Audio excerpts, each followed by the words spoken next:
everybody. Welcome to the Scroll Show Beta Set Review, Part 3. We are on to Order now. Hopefully you checked out the growth and energy ones and had some success and value out of those. Fingers crossed. We put a lot of effort into them, obviously. Today, Blinky and I myself, Tin Fox, are going to look through the Order scrolls. Again, Acid Jib couldn't join us for work obligations. Well, we got to get money. Dang. Yeah. So, and we've got... speaking a lot more because I'm ill. What? I don't know. I probably shouldn't have said that. You're fine. We're good. Blinky is a little under the weather at the moment, but we'll get through this, folks. So I'm gonna take on some little extra chatting. You guys will have to hear from me a little more. I apologize. Oh, very lucky. But let's get into this with haste. Our first scroll is Blessing of Haste. Oh, I thought you did that. Hans, look what I did. Alright, so Blessing of Haste is a spell. It's going to cost you 1 order. It says target unit's countdown is decreased by 1. So yeah, pretty standard score to put in an order deck. Yeah. And it needed aggressive go for an order deck as well. Absolutely. I really like the trickery of this. It really hurts your opponent's countdown math. They can't consistently rely on, oh, that unit has a countdown of 2. That means he's not going to attack this turn. That's never a safe assumption against an order deck. So yeah. You play it for that reason. You play it on your honourable generals as well. Oh yeah. But yep. Never play it when. Never just play 1 when your creature's on 2 countdown. Wait till it's on 1. Yeah, that's. Make it go to 0. You don't play it the turn the creature comes into play, because you're then essentially signaling to the other player that they're attacking next turn, and then they try to take it out. Yeah, you always Blessing of Haste 1 to 0, not 2 to 1. Yeah, you want to keep things secret. Yeah, secrets. Alright, so moving on, the next scroll is Callback. It's a spell, costs 1. Target unit you control is returned to your hand. Yeah, this scroll's good in usually go for an order decks when combined with Mangy Wolf, Kinfoot Veterans, Ragged Wolves. Yeah, things that have haste and do things. Sure. Lots of tricks you can do with this one. Definitely, I don't see a lot of value in the mono order deck itself. It just seems like there's other things you want to be doing. Yeah, that might just be me. it can heal things effectively. Yeah, it does. It does give you the option to just sort of reset if there's like an Ember Bonds or if there's something on that unit. But typically, there are other ways to deal with things like that. Or you can replace units as well. Yeah. Like if you're on one, if you're on the far side and you want to hop over to the other side, you call back that unit and put them into the fight. Still don't play it. Still don't play it. We'll talk it up all we want, but facts are facts. Keep it alone or leave it alone. Whatever. Words. Our next scroll is Crossbowman. First creature we're looking at in order. It's an interesting one. Cost 1. It's a human soldier. Has 4 attack, 3 countdown, 2 health, but it has ranged attack. And is the only unit outside of energy at the moment that has ranged attack. Yeah, it's a very good turn 1 creature. The potential for getting 4 damage is just huge because it has got 4 attack. So yeah, potential's there, isn't it? For sure. Yeah, 3 countdown means it's pretty difficult to get going, but when you do 4 damage, it's worth it. It's beautiful. It's a good thing. You want to be comboing this with your honorable general, which we'll get to. But countdown manipulation in order is a pretty standard thing. You've got some scrolls that let you manipulate countdown, so this can attack a little sooner than you'd expect. And the game is all about countdown manipulation. At this point, yeah, for sure. Especially if you're an order player, that is the name of your game. Or growth. Yeah, but growth countdown manipulation is just across the board. There's less tricks to it. It's just like everything is attacking. Everything's attacking now. No, everything is attacking now. With extra damage. Everything attacks all the time. But you can make it that way in order. It's just tricksy. Mwahaha. So, moving right along, our next scroll, Crown of Strength. Kyrian Strength is an enchantment. It's going to cost you 2, and it's going to give an enchanted unit +1 attack and +2 health. Thoughts? You can play. It's interesting that you can play it on a unit, which I think makes these enchantments a bit weird. But so you can play it on Awakening Stones or something, and give it 5 health, which is just ridiculous. Yeah. But other than that, it's just a bit meh. Yeah, Nothing special. I like playing it early, especially right off the pre-con. I keep it in probably until I get some different tricks to play. I've had a lot of success putting this on ranged units, helping keep stuff alive to the barrage of burns and thunder surges and quakes and such. It's nice to keep your units alive that way, but definitely, I don't know. I'm on the fence about it. I don't know if it makes it or not. It's okay. We'll ponder. It's okay. Yeah, that's probably the best way to sum it up. Our next scroll is Decimation. Decimation is a spell. Cost you 3. It says all units on target row, including your own, lose 1 health. Opponent's idols on that row lose 2 health. So it's going to deal 1 damage to all units and 2 damage to your opponent's idol. Yeah, Decimation's very good. It's it's one of only 2 ways to do direct damage to an idol. If your one is Faith Chains, which we'll get to in a minute. So you can do quite a lot of damage with this. Indeed.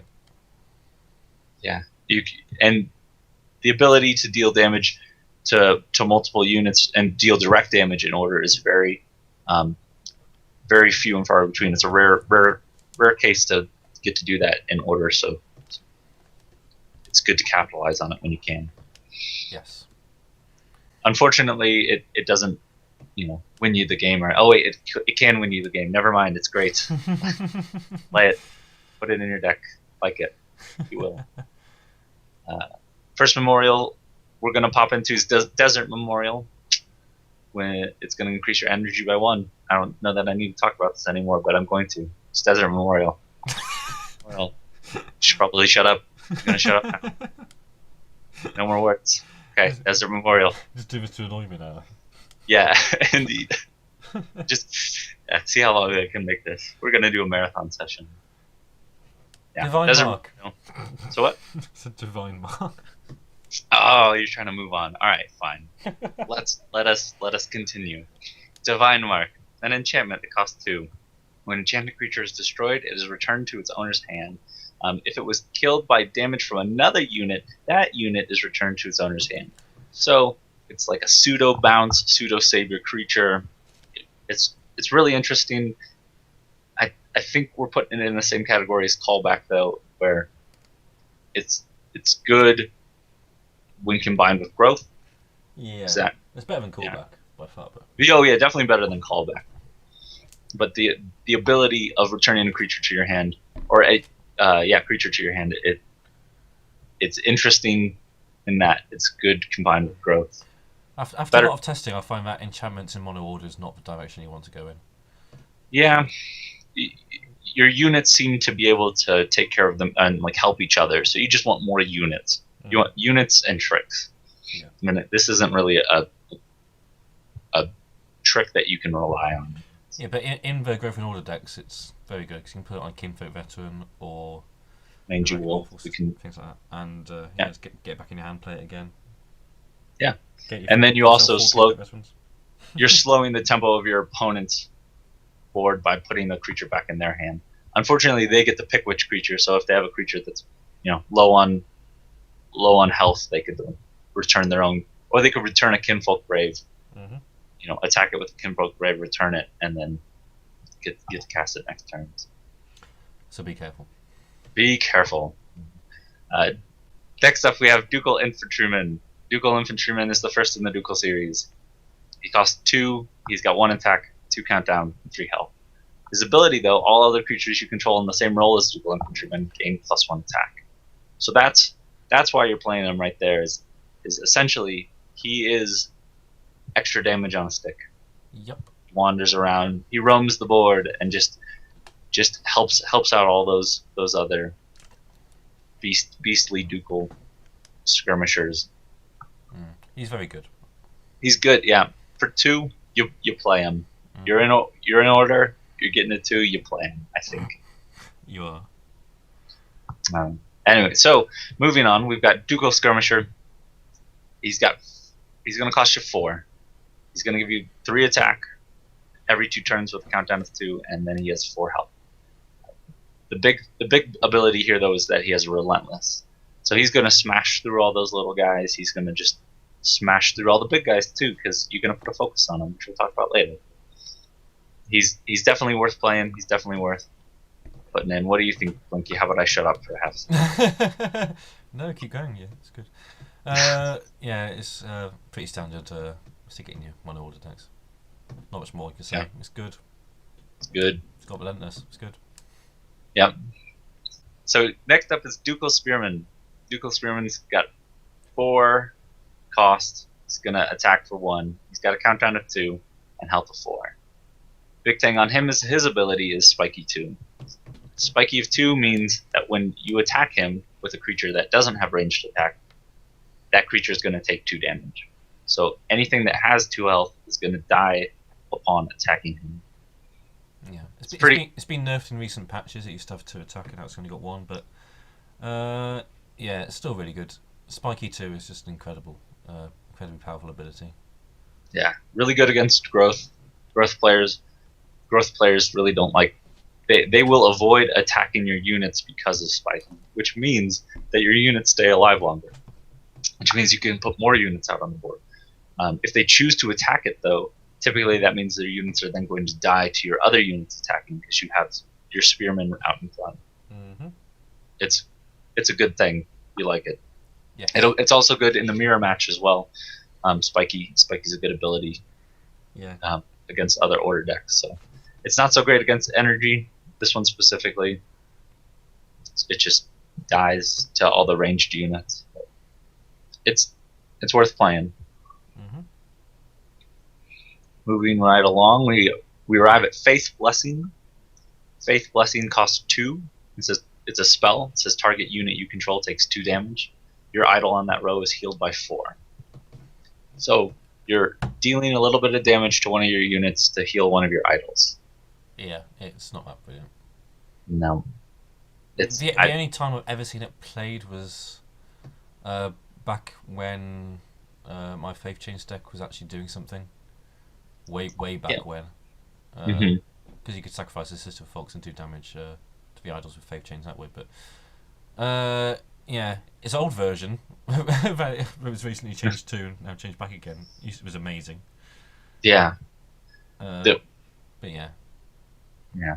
When it was able to deal damage to your opponent's board, there was definitely value to it. But now that they've put it back to only being able to heal your idols, I don't think there are decks slow enough to make this good. Mm-hmm. If your opponent was doing damage more slowly to the point where this would be relevant, you might play it, but still, just don't. I don't see the value in it. So neither do I. I would leaving this one in the deck folder. You never know, might find something that makes it good, but maybe, yeah. Until then, until then, keep it at home. Away from your parents. Yeah, away from your parents. Don't let your parents find out about this. Keep it underneath the bed for,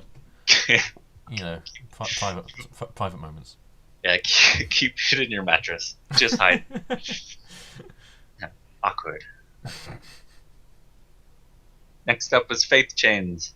Faith Chains is an enchantment. It's going to cost 4. It says when enchanted creature is destroyed, Faith Chains deals 1 damage to each of opponent's idols. It really says that deals 1 damage to each of opponent's idols. Is that grammatically? Does it matter? Should I worry about it? Whatever. Alright. I don't know. That's what. I can redo maths, me. You're good at the maths. I'm not so hot at the maths. I don't know what I'm good at this point. I have no purpose. I'm not good at the grammar. So, anyway, Faith Chains is going to essentially be a way to deal damage to idols outside of combat. There was a time where this was a thing. It could still be a thing. It's now only cost 4. It could be like a good finisher.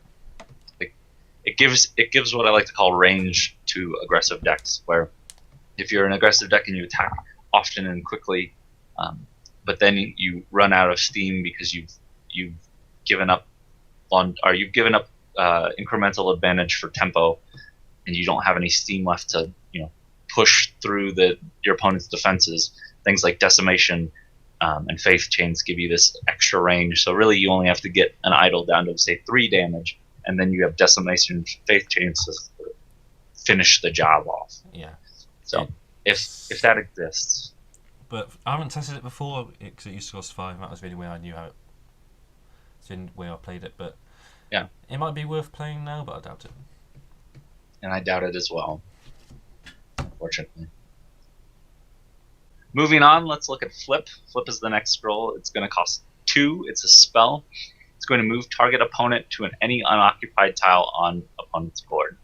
I'm glad they put opponent's board because I'm sure someone would get confused and try and move the target unit over to your side of the board. And be disappointed. Yeah. So yeah, Flip can be used as in a variety of ways. It can be used as a removal spell. Move a creature in front of your creature and kill it, or move something out of the way so you can get to whatever's being hidden behind it. Yeah, like if you ever played Mortal Kombat, it's like that Scorpion move where he says get over here and drags the unit right into his path and smokes him with some sweet combo. That's a reference I don't get. You don't know Mortal Kombat? No, All right, no. for those of you who played Mortal Kombat, get over here. That's what so you can do Flip that way. Or you could do force push Flip to get the unit out of the way. I like doing it the second way in that you can steal wins. Like if somebody has a big beefy creature on a lane and they're protecting it, you can flip them out of the way and just destroy that lane and win the game and go and do this fist pump thing that I'm doing right now that no one can see, but I sometimes do when I win. It's good. It's tricksy. You want tricks. In order, you're looking for creatures and tricks, and this is an interesting trick. Yeah. Do you find that you play it Blinky, or do you just? No, I play Pother instead. What's the choice between that or Pother and Pothers? Yeah. A bit better. I see that. Pother. Although Pother. I'm going off Pother actually, but we'll get to that later. You're going no. You're getting tired of it. You're done with Pother. Yeah. Well, we'll talk about Pother later. For now, let's look at Focus. Focus is a spell. It's going to cost you 1. It's going to give target unit +3 attack until the end of turn. Indeed. 3 attack is a hell of a lot of damage for 1. Yeah. It's just good. It's just a good, beefy damage spell, and it allows your little guys to take out big guys. Yep. This is the slingshot for David against don't just playing it on a creature though, just so you can do more damage to an idol, because that's just a waste. Use it to take out creatures. Yeah, unless you're destroying an idol with focus, you want to hold your focuses to take out your opponent's creatures. Unless it's necessary to actually take out the idol. 'Cause if you just take out an idol, then whatever. But yeah, I mean, if you're winning by taking out that, if it's helping you progress, yeah, you don't just turn 3 try and deal a bunch of damage to an idol with a focus. You don't just go turn 4 and you put 2 focuses on your crossbowman and yeah, that's crazy talk. I've seen it done, fool. I have too. But it's good and you should play it. Yeah. Frostwind. Frostwind's a spell. It's going to cost you 2. It's going to add +1 countdown to target unit and all adjacent units. Thoughts? It's okay. I'm not really too fussed about countdown manipulation, increasing it this way. Yeah. I think there are better options. I've had good success with it against the AI for certain. I've put myself in good positions with Frostwind, so I can't rule it out yet. I feel like there's other things I would rather play, but when I get a Frostwind, there are times where I'm really happy to see it and really glad to play it. So I don't know that it doesn't have a place, but you're gonna have to justify it, and at this point, I'm sort of on the fence. Uh-huh. I was really enthusiastic there at the beginning about that Frostwind. Then I started to talk myself out of it. Yeah, just like I don't know. keep this thing rolling. Heritage is an enchantment. It's going to cost you 3, and it says when an enchanted unit you control is destroyed, you draw 2 scrolls. Yeah. Yeah. Yeah. Yeah. Sorry, do it again. I was just drinking water. Me. I don't know. I'm gonna say I'm playing Heritage right now until I get Imperial resources, but I don't know. It's okay. I don't enjoy playing it in mono order decks because I don't like enchantments in mono order. Okay, that's fair. But playing it in multi-resource decks like the Growth and Order decks, it's okay, most. It's really great with fertile soil. That's what everybody seems to like to do. Yeah, back in the day when it cost 1. When fertile soil cost 3, and you can play it on structures as well. Those were the days. I miss those days. Do you miss those days? I miss those days a little bit. I'm glad that those are actually gone because we have more viable decks. But I loved the feeling of putting a Heritage on our Sisters of the Fox and then putting fertile soil out. Oh, it's the most pleasurable experience you can get in Scrolls. Yeah, and doing it all for like 4 mana. Something ridiculous. It was, like the feeling of drawing extra scrolls is just so good. Mm-hmm. But I'm glad it's been modified. I think the 3 cost it is now makes it so that you can play it if you want to, but if you don't, nobody's gonna think you're an idiot. Yeah. I don't know. I'll think you're an idiot. Thanks. But that's just because I'm a jerk. Yeah. Big fat jerk. But you're okay. We have a creature. We have a big creature now. Honorable General. He is honorable and he is a general. So he's a rare. He costs 6. He's got 4 attack, 3 countdown, 6 health. When Honorable General's countdown becomes 0, though, all adjacent units have their countdown decreased by 2. Which that means everything is attacking. Yeah. There's probably not an instance where, unless there's some funny like Frostwind nonsense. So yeah, Honorable General is just insane.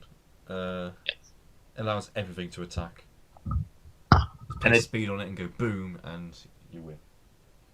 Yeah, it makes all your little guys hit more, and it is definitely why our order has been so consistently good. Mm-hmm. Is on the back of Honorable General. It gives you a good late game play. What's interesting though is that it incentivizes you to play your units in closer proximity to each other, mm-hmm. which in effect makes Thunder Surge better. Yeah. So by playing an optimal strategy in order, you help make energy scrolls better. So keep that in mind. Although your order creatures got so much health anyway, 2 damage doesn't make Yeah, exactly. Thunder Surge is you in that instance again. You'd rather have Violent Dispersal to make sure that Honorable General just dies before he can do any good. It's a good trade. I would trade a Violent Dispersal for an Honorable General. As would I. There we go. Good. That's all I care about. Consensus. We need consensus. Oh dear. We're gonna move on. We're gonna look at Horn of Ages now. It's gonna cost you 1. It's a spell. All units opponents control have their move decreased by 1 until the end of your opponent's turn. What that means is your opponent's creatures don't get to move. Mm-hmm. It's actually been really interesting. What do you think? Yeah, we started playing it a bit when the deck size was still 40, and then we increased it to 50, and we didn't for some reason. Yeah, that is odd. I don't know why that was actually, but it's okay. I've been having a lot of luck with it in the pre-cons when just playing against the AI and such. It's nice to lock your opponent into place. There's this odd position thing where if you're in one lane and then there's like a gap and then your opponent's in the other lane, there's that middle lane you're trying to fight for. If their countdown is set at 1, if any of their units have a countdown of 1, you know that they can just move and attack that lane next turn. So if you cast Horn of Ages, then you can sort of freely move your guys into that center lane you're fighting for, and so it makes a nice positional shift sort of thing where now you know that your opponent won't be able to move his creatures into that lane, so then he either has to back off or just try and stand his ground. It's really an interesting tactical scroll, and it puts some. It can situationally put you in a really interesting position. Yeah. I don't know if that earns it its spot but I really do like it. Yeah, it's okay. It Yeah, fills a gap. it fills a gap. Sure. Although there isn't a gap, but it fills it. Yeah, if only there was a gap for it to actually fill. All right, next up we've got a big old scroll. It's Imperial Resources. I think I continuously call this Imperial Order. I don't know why. Something wrong with me. But it's a spell. It now costs 7. It draws you 2 scrolls. Your idols are healed by 1. All your units are healed by 1, and it increases your order by 1. So it shifts you from 7 to 8 if you cast it on turn 7. Yeah, this is probably what made Mono Order like incredibly insane. Especially when it costs 6. I haven't been able to test it when it costs 7 because I've got rid of everything for some reason. But I look Lost your mind. In a few days' time when beta comes out. But yeah, it's very good. Although knowing when to play it is a bit of a thing, but once you've got over that, which doesn't take a lot of practice, you're in. Yeah, it's just nice. And I remember when we reviewed this, we just didn't think all the other stuff would be important. We just thought about the draw 2 scrolls. But increasing your order by 1 has been so big. Yeah. And then the heals are nice, but the healing of units is good because you get heal your waking stones and things. Yeah, it helps. It definitely helps. And after 2 or 3, healing the idols really does start to show as well. Yeah. Getting a couple of these cast, you really start to put yourself back into a position where if the game was slipping away from you, you can really just take control and then go on the offensive. Mm-hmm. Definitely worth it. Yep, I think probably. Yeah. Yep. I'm gonna agree with you. Got another good one next though. Kabam spell costs 2. Deals 1 damage to target unit and it lets you draw 1 scroll. Yeah, Kabonk is it's okay. Doing 1 damage is not fantastic, but drawing a scroll kind of makes up for it, and it's just a little cheap way to counter it for your deck. Yeah, it feels like it's a necessary scroll to play. I don't know why, but I feel like I have to have it in my order decks. And it's funny though. I've almost recently been considering taking it out because it really is just a cantrip sometimes. Where, like in the Road to Beta Order videos, I think I used 2 on like a gun automaton once, and then I just killed the gun automaton with a regular attack. So essentially, I just drew myself 2 scrolls. It's like, I don't know if that's worth for. I mean, because I didn't gain any scroll advantage off of it. I just drew some scroll. One thing to say about it is that people you don't just go playing it on like memorials just to draw the scroll. Oh, okay. Saving your hand, I would. Yeah, just you don't want to use it for its cantrip ability. You want to use it for pinpoint damage. Yeah. When you need it, that's fair. So it's less relied upon early game, more like a late game. If you draw it, you can. Because you don't really want to sandbag them, then you don't want to like hold on to them for that specific times. Then I assume. Hold on to it. Hold on to it, yeah. Okay. Very interesting. Oh no, I think I've been playing Kabam Crown. I think I just make these assumptions about Kabam, how it's best used. I'm probably not doing it well. It's also brought on the song "Kabonk Me Maybe." Kabonk Me Maybe. I can't wait for that. It should be in all good stores next week. Yeah. Sung by Nyla, Grumpcat of Her and Her. She's going to do a performance for us. So yeah. Yeah, I really hope you're serious. I might have made that up. And she might hit me for saying this, but she will probably. Yeah. Yep. That's probably a thing. Grumpcat will be grumpy. Alright, moving on. Next up, we got Night Scholar. Night Scholar costs 5. It's got 3 attack. It's a creature, by the way. BT-dub. Got 3 attack, 2 countdown, 6 health. Now, you get to draw 1 scroll if its countdown is 0, and then reset the countdown of the Night Scholar. So essentially, instead of attacking, you get to draw a scroll. Yeah. One big thing to note, though, is its countdown has been reduced to 2. It used to, I think, have a... No, its countdown was always 2. Yeah, it was always 2. The ability to reset Night Scholar's base value countdown, it was at one point, it would set it to 3, so it set it 1 higher. I don't know that I've ever used it to draw a scroll, though. I can't say that I've ever happily drawn. Or if I had, it's because I was already winning really intense. It's okay, and I played a bit with it before when I was messing around with different versions of Mono Order. And it did a good enough job. I think I still prefer Royal Vanguard over it. Especially now that it's like freaking insane, but... The Royal Vanguard? Yeah. We'll get to him. But yeah, I think you're right. I think you're spot on. Good. Okay. Good. Consensus again. Next scroll. Yes. Oh, you're right. You're right there. He's excited. He's excited. He saw the next scroll. Is that it? Yeah. Yeah, it's my baby. It is your baby. We'll call this one Blinky's Mangonel. That's a stupid title. Blinky's Mango Nell. Make it sound like a team in a football match now. Blinky's Mango Nil. Blinky's Mango Nil. Against for sure. Ashes something 1. Yeah. I like it. I think it's good. Yeah.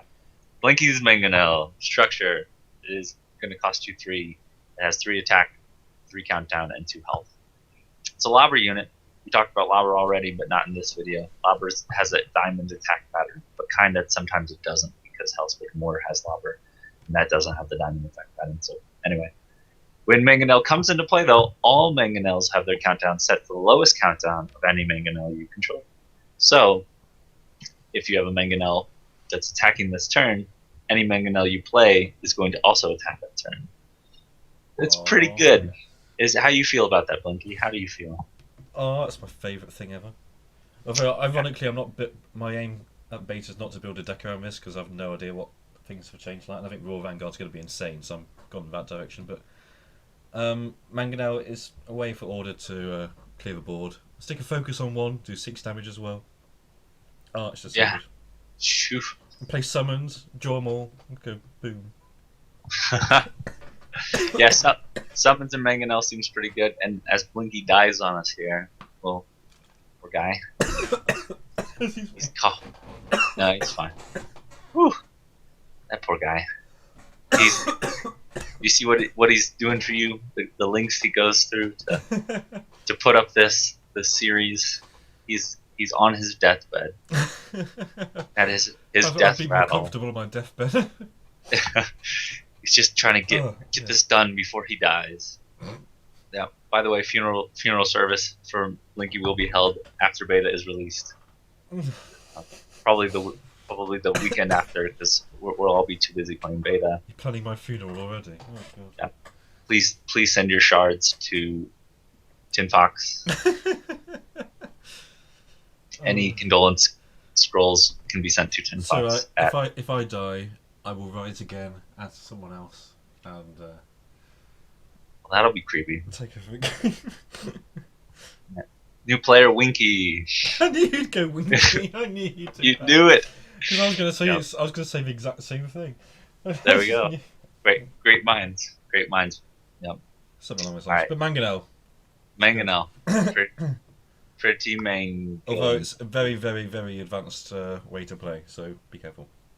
Yeah, it's definitely a tricky one to master. I've started to try. We'll worry about that later. I think I'm the only person who's actually played this deck consistently. So. Yeah, I see the value in it, and I'm starting to think about it. Anytime I get in the deck builder, though, I'm like, oh yeah, 3 summons and 3 mangonel. It's like, well, what do I take out? I'll tell you what to take out. You Yeah, take out everything that isn't a mangonel on summons. there we go. Okay, so half a mangonel, half a summons deck. That's a real thing. Yes. Okay. Next one is odd. Call it odd. Metempsychosis. Metempsychosis. Metempsychosis. This is a spell. It costs 3. Mhm. It gives target unit you control is resummoned on the same tile. What?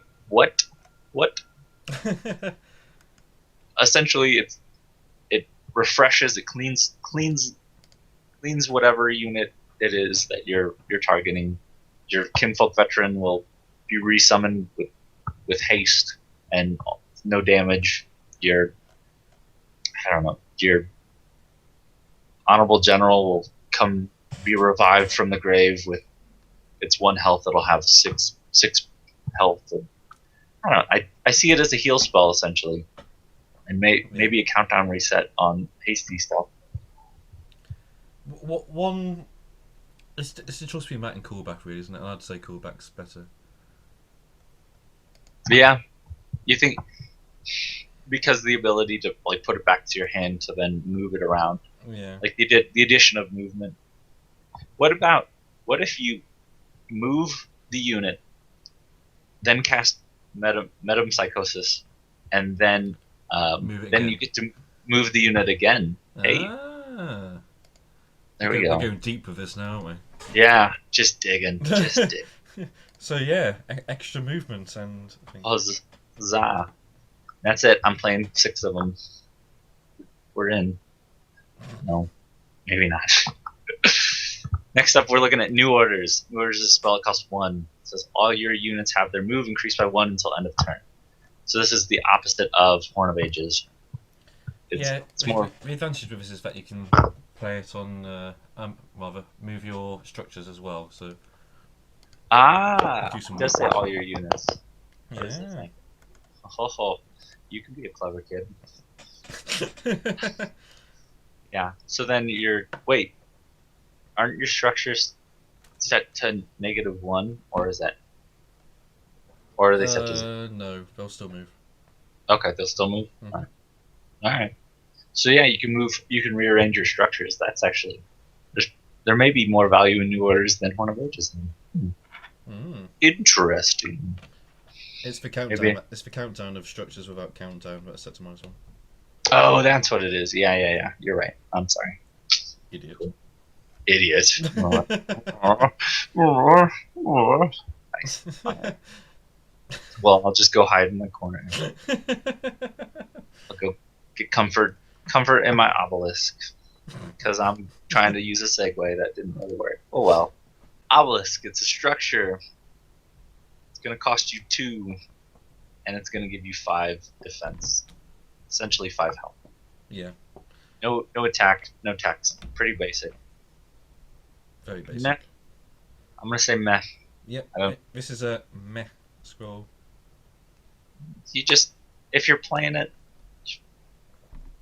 just don't play it. I can't think of a time where I've been happy to cast an Obelisk other than, oh yay, this'll die slower. Like that's the only time I've been excited is, oh, this row will die less quickly. You seem very anti-Obelisk here. Sorry. Did something happen to you a few years ago? I don't want to talk about it. Oh no, if I hit something here. No. Let's move on. Oh. No, not at all. No. All right. No. But let's move on anyway. Good idea. Plate armor. What? That's a good idea. Plate armor. Good idea. Let's move on. Plate armor. Plate armor is an enchantment. It's going to cost you 2. All combat damage to enchanted unit is decreased by 1. Mm-hmm. Hey, you get 2 of these in the pre-con too, so. You do. Hey. So you can sell them immediately. No, you can't. You can sell them immediately. You can't sell them at all. But no. Unless you buy them. But. No. Yeah, it's just a bit. It's another meh thing. It's just not worth a scroll. It's not worth a scroll on its own, right? It's rare as well. Yeah. I don't know. It makes no sense. Since oh well, you can play it if you want to, but I wouldn't. You play plate armor. We'll play Imperial Resource. There we go. We'll and I'll trade you all my plate armors for all your Imperial Resources too. Sure. It sounds like a good deal. I like it. I think we're good. Yeah, everybody wins, right? Yeah. No. Yeah. Next up, let's look at Pother. Pother's a spell that costs you 1. It says target unit is moved to a random unoccupied adjacent tile, and then you get to draw 1 scroll. Yay! We like this one. Yeah, so just move Waking Stones out of the way, or anything, just so you can get to things. Yeah. And then draw a scroll. Yeah. You want to play around this actually, or you can try to. You don't want to stack, like if you have a wall up front and you're placing your second unit, you almost want to place it in the back row just so that there's the possibility that if they cast Pother, there's a 1 in 3 chance that Pother doesn't move it out of the way. Yeah, you have to watch your maths and your tile movements with Pother, but yeah. But the fact that it says random is actually, you can control the amount of randomness in this scroll. So also play on your creature as well. Yeah, you can. You could also. I just hope it moves up or wherever you're trying to get to. Try and put. Yeah, if you're trying to push off to go to a. If you're in like the top lane and you're trying to push down, you can try and get yourself an extra row down with the Pother. And really, if it doesn't go the way you want it to, you just get to draw an extra scroll and then move them over anyway. So, yeah, it's good. It's versatile and it's good. But you said you're moving away from it, or no? I'm just getting a feeling of trying other things. Well, that's the scroll I took out for Faith Blessing when it changed to doing insane things. Okay. And I didn't feel unhappy about it not being in there. Yeah. So yeah. Okay. It's back in now, but whatever. Fair. Let's look at Powerbound next. We've got an enchantment. It's going to cost you 1. So when enchanted unit is destroyed, increase your order by 1. So on death, you get a little bit of bump to your order. Is it worth it? No, may seem good, but no. No. Maybe perhaps in multi-resource decks, where once you get to 1 order, you want to try and get to 2, and you want to do it quickly. But the fact that you don't get to trigger when the unit's destroyed, I don't know. There's just I don't think it's worth it. If it drew you a scroll, then yes, you always play it. Oh yes, huge difference. But that's interesting. Mm-hmm. But yeah, maybe its ability on its own is not worth a scroll. Nope. Okay, moving on. We've got Purification. It's got a spell. It's going to cost you 1. It says remove all enchantments from target unit. So these can be negative enchantments on your own unit, or they can be positive enchantments on your opponent's unit. Yeah, another sideboard sort of thing. If sideboards were a thing, this would definitely be in it. But yeah, gets rid of Ember Bonds, get rid of Bear Paws and things. Or yeah. Apart from that, nothing really out there. Yeah. Potion resistance. If enchantments get way too crazy, you've got an option. But for the time being, probably just leave it at home. All right, moving on. Let's look at Pushback. Pushback's a spell. It's going to cost 4. It says target opponent unit is returned to its owner's hand. Indeed. I'm a big fan of this one. Yeah, Pushback is very, very good. It is essentially it's its own purification. It'll remove enchantments if necessary, but the tempo swing of pushing back your opponent's creature, it's such a good feeling to make them have to recast it, to then deal damage to whatever it was that unit might have been hiding. Like if you push back something in front, or if you push back like a Gravelock Elder that was keeping alive, a Gravelock Raider with 1 health. Yeah, it's why Energy can't play Iron Ogres really, because it just goes, oh. Yeah. They get their count down to 1, and they're like, I'm gonna attack next turn. We're gonna do this. We're gonna do this, and then you just push it back, and then it's just a sad face. Yeah. I think most players then sacrifice the Iron Ogre. It's like, well, that wasn't any fun. But you can play Honourable General, even though it's got the same countdown as Arnica because of speed being in one order. Yeah. Which we'll get to later. Which we'll get to later, for sure. Well, pretty soon almost. We're almost there. Yeah. Well, we have to get to Resonant Helm. Resonant Helm's an enchantment that costs 1. Enchanted unit's health is healed by 1 every time you play a spell or an enchantment. So it has the possibility with all these cantrips like Bonk and Pother to really add up, but most of the time it doesn't. Mm-hmm. Yeah, just no. Right, next. Yes, there we go. All right. Resonant Helm is just no.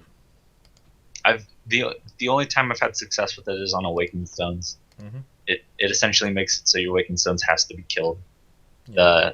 like all in one turn. So you have to have 3 units on attacking your Awakened Stone. Then you can just pother it and look like, Oh, yeah, or it just gets pothered out of the way. Yeah, but yeah, let's nothing to see here. Nothing to see here. we got a rare next. It's called Roasted Bean Potion. Mm-hmm. I think coffee. I think they were trying to go for coffee. Coffee. Espresso. It costs 2. It's an order scroll, if you can believe it. It's enchanted creature's move is increased by 1. So it's only going to target a creature. It's not going to let you do like crazy move with like make a mobile destroyer. Even the destroyer has wheels. Mm-hmm. I don't think I've ever played it. I've tried it. It's just nothing exciting happens. It seems like, yeah, just it just doesn't seem like it does enough. Again, it's like the plating one or the one we just talked about. Plate armor. It's just like plate armor. Mm-hmm. It's an interesting scroll that probably I would like to see roasted bean plate armor. I want to reduce damage by 1, and I want the creatures to be able to move by 1 more. You want roasted? So, like, you want roasted potion armor or whatever? I don't know. Yeah, roasted plate armor. Right? You want roast a combined roast and armor together. Yeah. There we go. I want a plated bean armor. I don't think that's ever going to happen. Yeah, but that would be a scroll I would cast. Would you? If I can keep it alive and then move it around for 2, I think I would cast it. Uh-huh. All right, so that's just me. Maybe not. No. Anyway,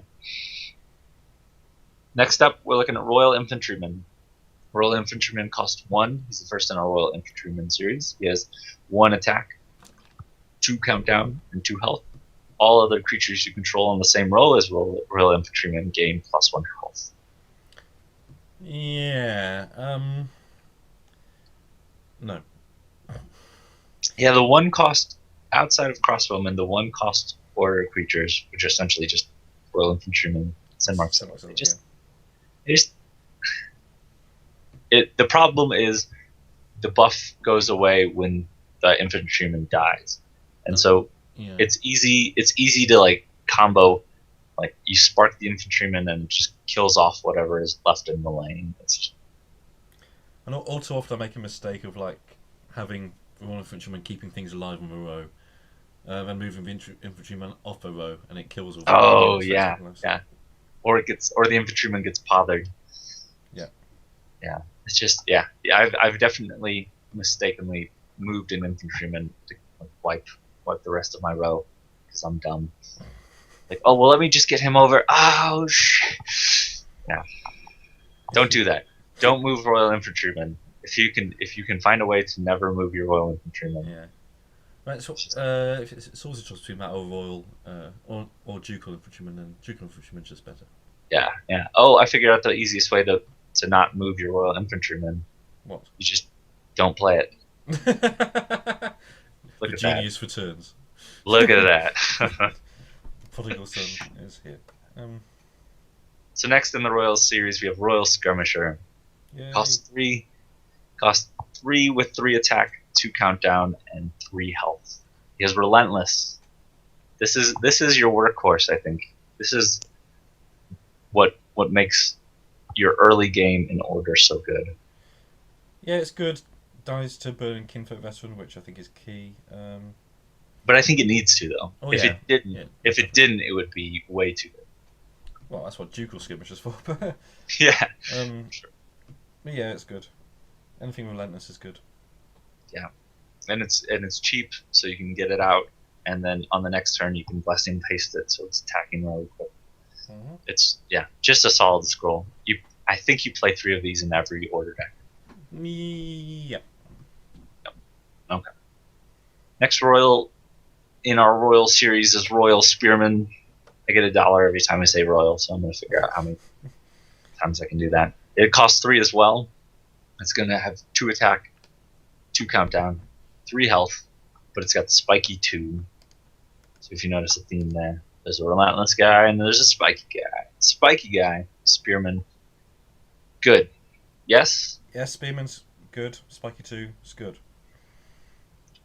It's just good. It's stupid. Now, this Spearman versus Royal Skirmisher. On turn 3, which do you play first? Depends if you're under threat or anything or not. Ah, okay. If your opponent has creatures around the middle or near you, then I'd play the Spearman first and make them run away. There you go. If not, then you can just afford to play the Skirmisher and then protect it. Nice. So you have an aggressive position and a defensive position. If you're going defensive, you got to go Spearman. Yeah, that's fair. Makes sense. Sounds right, doesn't it? I like it. I think it makes sense. Yeah. Yeah. On an empty board, I think you obviously play Skirmisher first. You want him to be attacking quickly. So, makes sense. Royal Vanguard. Royal Vanguard is another creature, final creature in a Royal series. Costs 5. Has 3 attack, 2 countdown, 5 health. But when Royal Vanguard's countdown becomes 0, adjacent units get +2 attack until end of turn. Enjoy it whilst you can, because it's going to get nerfed. You think, yeah. I'm calling it now. It just seems way overpowered to me. Well, I mean, before it was giving everything +1 attack. Yeah. So now, instead of giving all 15 positions +1 attack, you give, because your creatures are usually together anyway with orders, so... Yeah. Like it's next to Plus you 2 put is this. So huge. Yeah. I think you're absolutely right. I think that you're given so much value to. And as I said, it's the reason why I've gone back to that version of Mono Order rather than my Mangonel version, which I've been playing consistently. Ah, okay. It was the best deck, and now I'm going with this because I think it might be better. Okay. That's a big statement. You heard it here first. You did? Probably not. You probably said it a bunch because you're. Probably. I'm probably wrong as well, but. No. I don't know. Mono Order is what I know most. I think. Yeah, I think the Royal Vanguard might be the way to go. Yeah. I think I'll agree with you on that one. For now, dun. Clever boy. Aw shucks. Next up is Shrine. Shrine is a structure. It's going to cost 3. No attack, no countdown, 2 health. While Shrine is in play, all other units you control gain +1 health. So this is going to be the opposite of Ancestral Totem, which costs 1 more and gives everything +1 attack. Yeah. Although... Yeah? Yeah... When I first started trying Mono Order, I tried like Waking Stones and Shrines together to get like 6 health of Waking Stones. Ridiculous things. Oh, sure. Yeah, it's just nothing too good. The problem is, I think Quake is what makes Shrine. Yeah. And you're always trying to keep it alive too much as well. It's just too much bother. That's fair. But when you can get a couple of them out, if you can get 2 Shrines out,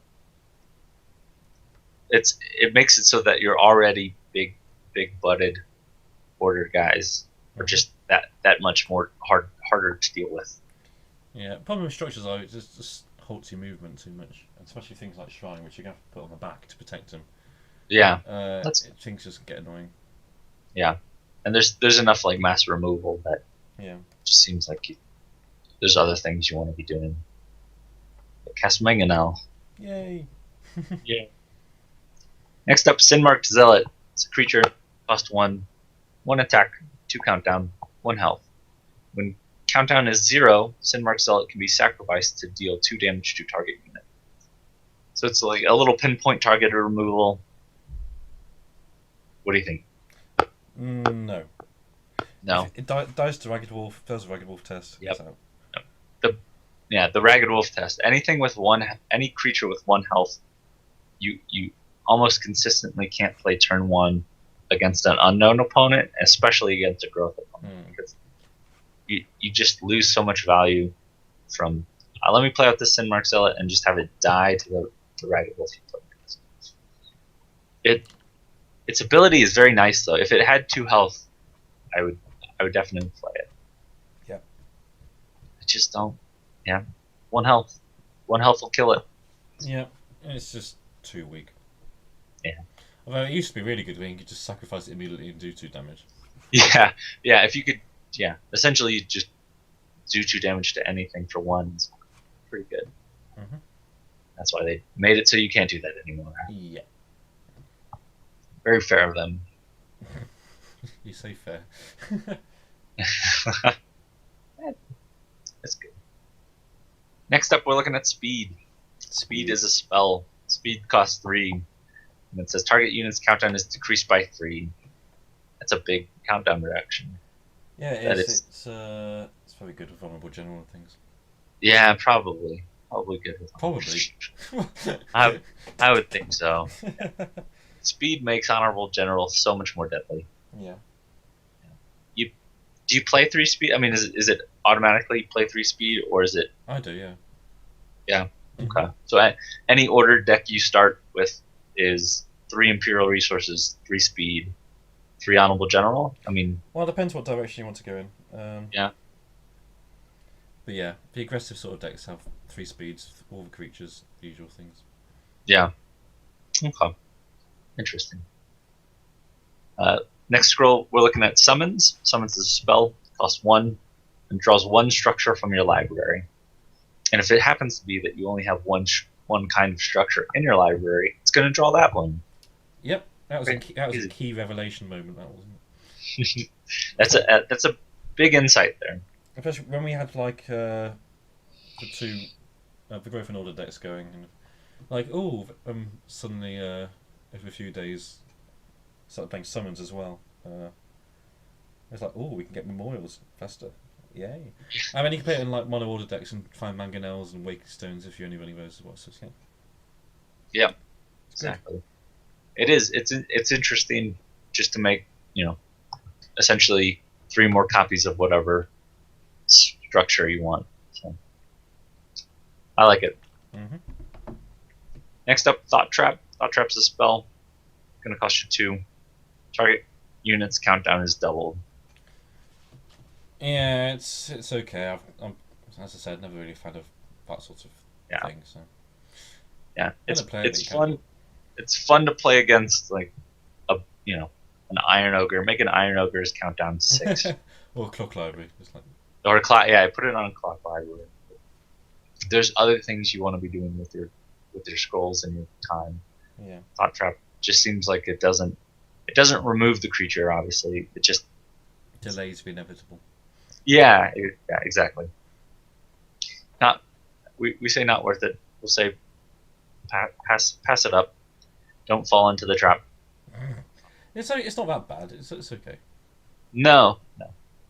But there's other things that are better. Yeah, there are other things I'd rather be playing. Like Transposition, maybe? No. Transpositions will be the next spell we're looking at. It's going to cost 1. And it switches the place of 2 units you control, and you get to draw 1 scroll.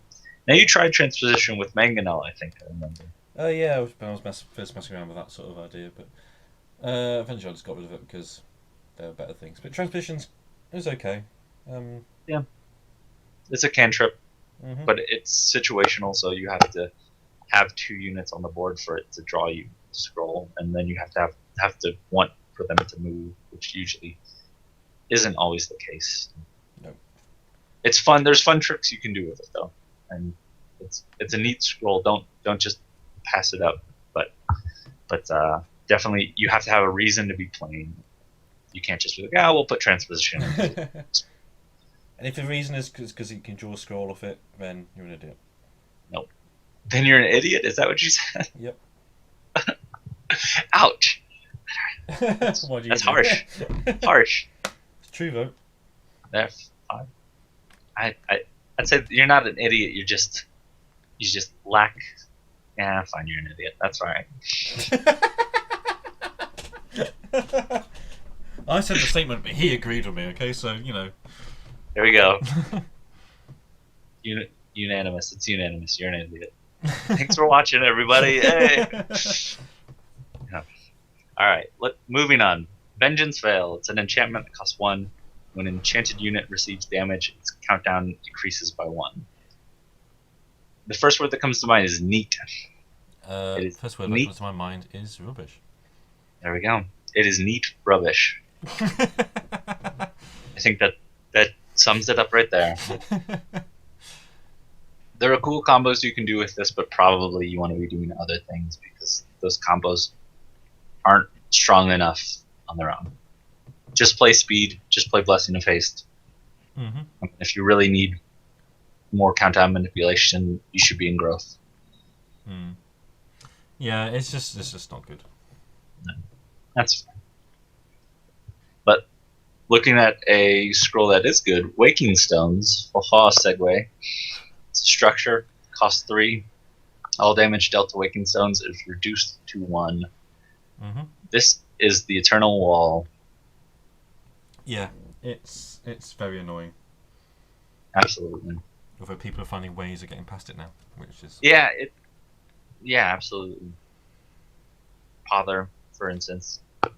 Which is why I preferred the more aggressive approach with the mangonels, but it's just there, doesn't die. Yeah. When Imperial Resources heals it, you're like, oh, god. Yeah, absolutely. Do you feel like it delays the inevitable, though, or do you feel like it... No, it does offer a lot of protection, so... Yeah, okay. It'll help you win a fight on a lane that you're trying to hold. It does slow your aggressive strategy, though, by taking up the space on your board. Mm-hmm. Maybe it's worth it.